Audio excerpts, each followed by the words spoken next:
21st century. Where we once were, we are no longer a Christian nation.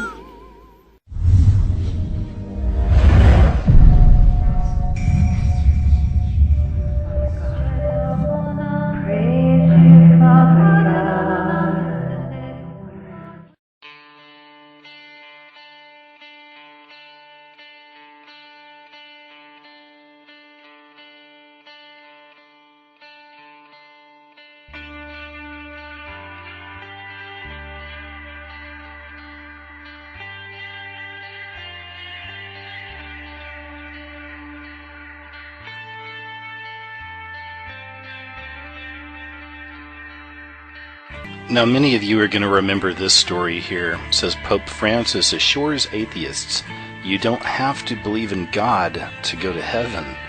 This was kind of a big deal when this first came out, made worldwide news. But recently another story just developed around the Pope that connects with this, and I want to show you that as well, but let me also just explain a few things here. This is the Pope's role. This is what he's supposed to be doing right now. Do you see? It's not just this connection with the atheists, that's all a part of it, but it really is a dismantling of the old ways, okay? And it's going to be opening the window up to a whole new way, which is going to be this antichrist system, the New World Order, the Illuminati, whatever you want to call them, but this is what's on the way. So you see, if you take a look here at the Bible ages, you got 1, 2, 3, third's the Mosaic age, you got fourth is the Christian Messianic age. Now this is where you'll hear me talking in a lot of my videos about the fifth age, or the age of Aquarius, okay, or the time of the Antichrist. Right here is a band called the Fifth Dimension. Their song was the Age of Aquarius, and the chorus was Let the Sunshine In. Now with the sunshine, we're dealing with the sun worshippers. This goes back to Masons. You can even make the connections with the Illuminati. Ultimately, it's all about Luciferianism. It's about worship of the sun worship. The fifth age is going to be the time of the dragon. There's a long and strange history with a lot of these popes, but more specifically the ones we've seen in the last generation or so. You may remember Ratzinger, who was the last pope, and of course he had these Nazi ties as a kid. But whenever I think of Ratzinger, I always think back to this particular video. You may not have seen this, but you got to check it out. First and foremost, just look at the way it starts off. I mean, this is the New World Order church we're looking at here, okay, in a lot of ways. This is at the Vatican, and this was during a Christmas celebration several years back. And this is the way that Ratzinger and his people chose to celebrate Christ's birthday. Now, of course, I'm well aware that Christmas is a pagan holiday, but it's the whole idea, of course, perpetuated by the churches that, Christmas is Christ's birthday. This is typically how most Christians will view this. And this right here happened at the Vatican. You've got to take a look at this. Look at how Pope Ratzinger decided to celebrate the birth of Christ. It's pretty amazing.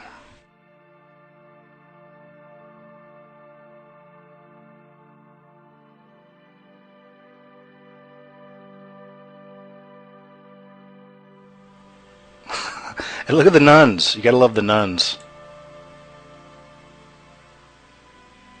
There it is. Yep, there it is. There have also been a lot of very interesting omens surrounding the Vatican over the last few years. Here's one right here. You might remember this. That's Ratzinger right there releasing the Dove of Peace. And of course, shortly after they released the Dove of Peace, it flies right back into the building.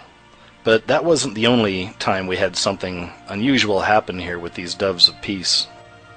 So now we have Pope Francis once again with the doves of peace. And as they released them this time around, the doves were promptly attacked by some other birds of prey.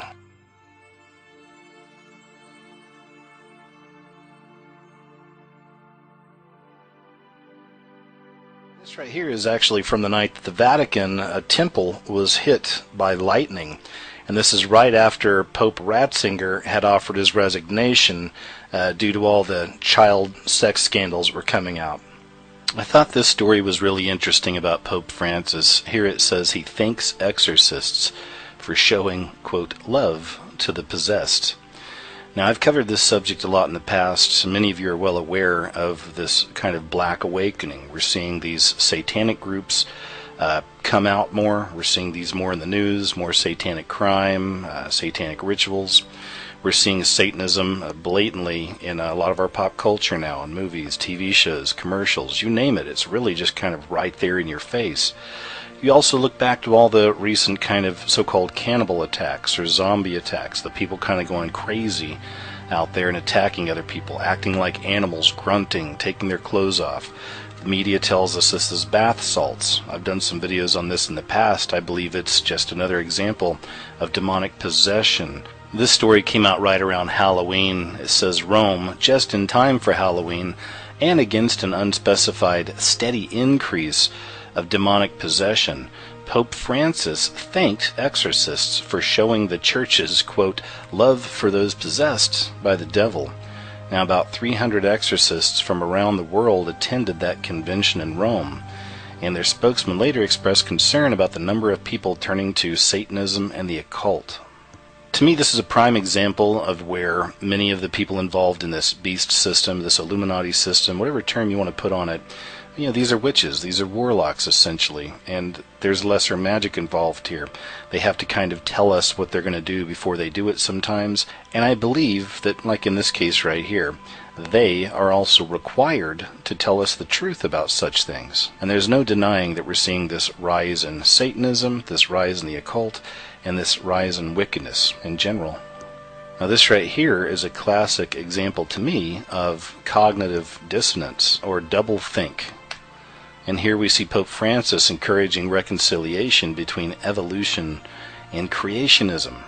Pope Francis recently said, "When we read about creation in Genesis, we run the risk of imagining God as a magician with a magic wand able to do everything. But that is not so," he says. These words were spoken in reference to the controversy brewing over the theory of evolution and other scientific theories supposedly clashing with accepted religious tenets. So now here's one that's more kind of on the spiritual tip, and this is from, it's been a few years ago now, but Pope Francis had taken a trip to Korea, and during this trip he had announced his own imminent death in the next 2 or 3 years. But it wasn't so much about the announcement, it was more about this picture right here. This is from that trip. I thought it was interesting that during this trip where he announces his own death, he's on this podium here, and behind him is this strange looking kind of statue, of course, with a man, it looks like a man's face, with one of his eyes darkened out. Now this goes back, of course, to all the Illuminati mythology that a lot of us research and pick up on. The whole idea, of course, of the Antichrist having one eye, the all-seeing eye. I just thought it was very interesting that we find the symbol of the Antichrist behind this false prophet during his meeting in Korea. Pope Francis rents out Sistine Chapel for an exclusive $7,200 per head Porsche party. When I think of the Pope, I don't see a kindly old man wearing all white. I think of this. They're constantly telling us what's going on. They're constantly putting it right out there in your face, but so few people can see this stuff. Right here on the cover of Time magazine, they're talking about the New World Pope. Do you get it? This is the New World Order Pope. This will be the Pope that helps to usher in the New World Order, the Fifth Age, the Age of Aquarius, the time of the Antichrist. This is why you see him dismantling religion in his own way. Now, I'm not giving him all the credit. He's just playing a part in all of this. But this is what's happening. Again, now, as we leave the Fourth Age and enter the Fifth Age, we're leaving a time of order. Okay, the Fourth Age is a time of order and of structure and government institutions and religions and you name it. Now, the Fifth Age is when all of that stuff has been dismantled, everything has been conjoined into one world order, one world religion, and one world leader. This Pope right here is playing his part. He's playing his role. He's helping to usher in the Fifth Age, the New World Order, the time of the Antichrist. The world loves this Pope, and that should send you running for the hills. Many of these religious leaders are wolves in sheep's clothing. Folks, Like, really? I mean, it just doesn't get more ridiculous than this. Check this out. One hell of a deal. Pope Francis offers reduced time in purgatory for Catholics that follow him on Twitter. Wake up! This guy is a joke. And then we have these connections as well. I mean, just look at this one. This is from back in 2004. Pope calls for a New World Order. Vatican City, Pope John Paul II rang in the new year on Thursday with the renewed call for peace in the Middle East and Africa and the creation of a New World Order based on respect for the dignity of man and equality among nations. This Pope was playing his role as well in ushering in this New World Order. And then we have this from December 10th, 2012. Vatican again calls for one world government and a new world order. The leader of the Catholic Church, Pope Benedict, has called for the establishment of world government and a new world order. Folks, again, all of these popes playing their roles, playing their part in the dismantling of the old order of religion and the new religion to come, the world religion, the one world government, the antichrist leader. Right now we're living in a time where all of these organized religions are on one hand falling apart and on another hand they're actually melding into each other. So Pope Francis, playing his role of course as this false prophet leading us into this one world religion, is doing his part in bringing all the religions together into one. So right here, not long ago, he had a unity in diversity. It was a meeting with Pope Francis and Kenneth Copeland, who is one of the biggest TV ministers out there. The world religions are all being pulled together right now as we speak. Pope Francis is playing his role. It's a pivotal role, in fact. So keep your eyes open for this, because you're going to see more and more of this coming.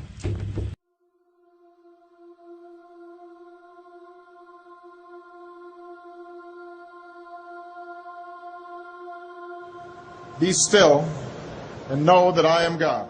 Is understanding that Jesus Christ died for our sins. And so to me, on a micro level, it's understanding. And just like that. Lead in shaping a new world order